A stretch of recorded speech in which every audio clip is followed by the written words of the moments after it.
अजून एक महत्त्वाची बातमी आहे। मुंबईमध्ये महायुतीत वादाची ठिणगी पडली असं कळतंय। भाजपवर आरोप करणाऱ्या समाधान सरवणकरांच्या विरोधात भाजप कार्यकर्ते आक्रमक झाले। सरवणकर भाजप विरोधात सोशल मीडियावर खोटी माहिती पसरवतायत असा आरोप सरवणकर यांच्या विरोधात करण्यात आलाय। सरवणकर यांच्या विरोधात माहीममधील भाजपा पदाधिकारी यांनी केलेला आहे। सायबर सेलकडे या संदर्भातली तक्रार सुद्धा समाधान सरवणकर यांच्या विरोधात केली जाणार आहे। भाजपने सहकार्य न केल्याने निवडणुकीत पराभव झाला असा आरोप समाधान सरवणकर यांनी केलेला आहे।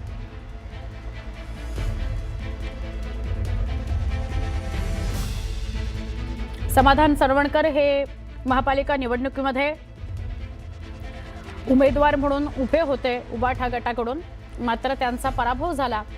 या पराभवाचा खापर वेगवेगळ्या सोशल मीडियावर पोस्ट करत त्यांनी भाजपवर फोडलेला आहे। भाजपचे पदाधिकारी कार्यकर्ते यांनी मदत केली नाही, सहकार्य केलं नाही आणि त्यामुळे माझा पराभव झाला असं समाधान सरवणकर यांनी पोस्ट केल्यामुळे किंवा वेगवेगळ्या ठिकाणी ते त्याच्याविषयीची माहिती देत असल्या कारणाने भाजपचे पदाधिकारी आक्रमक झालेले आहेत। आमचे प्रतिनिधी तुषार रुपनवर यांच्याशी आपण अधिक बोलणार आहोत। तुषार, काय अधिक माहिती?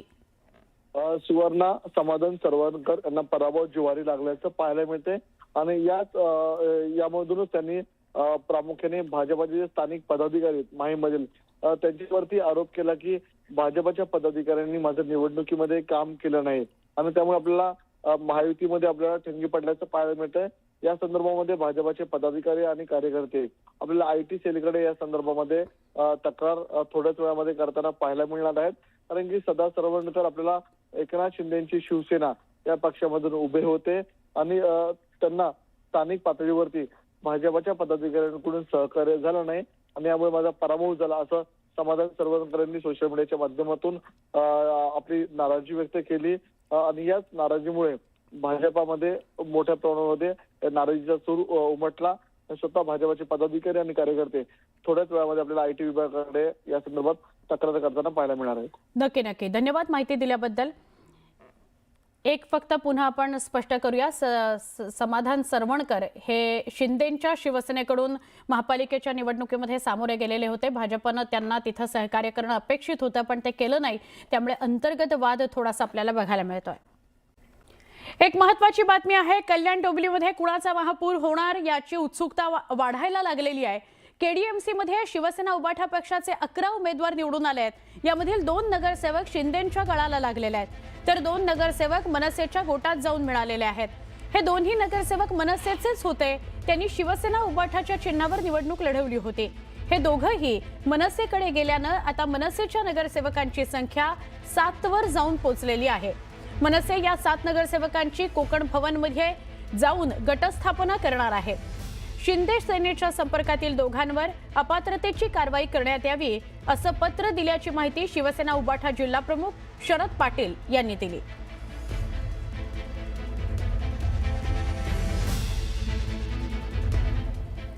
मनपा निवडणुकीच्या निकालानंतर मातोश्री बाहेर बॅनरबाजी बघायला मिळते आहे। या बॅनरमधून विरोधकांना डिवचण्यात आलंय। चिन्ह चोरलं, पक्षावर दरोडा टाकला, आमदार फोडले, खासदार फोडले तरी सत्याचा विजय झाला। 65+6 असे 71 नगरसेवक निवडून आले।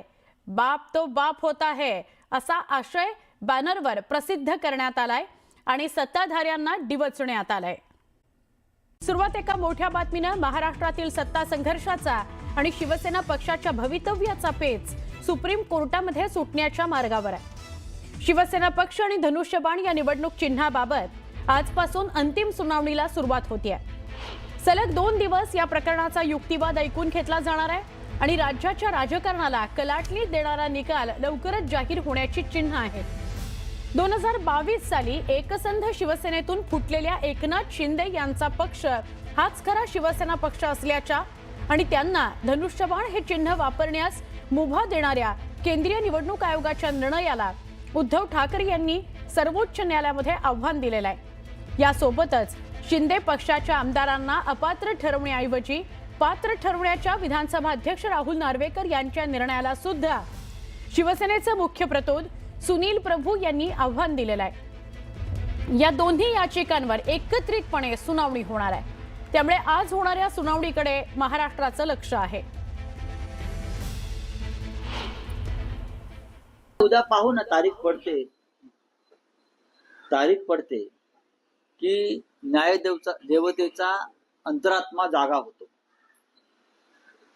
बरं का, आतला आवाज जो असतो ना तो जागा होतोय आणि संविधानाची किती बूज राखली जाते हे उद्या आम्हाला कळेल.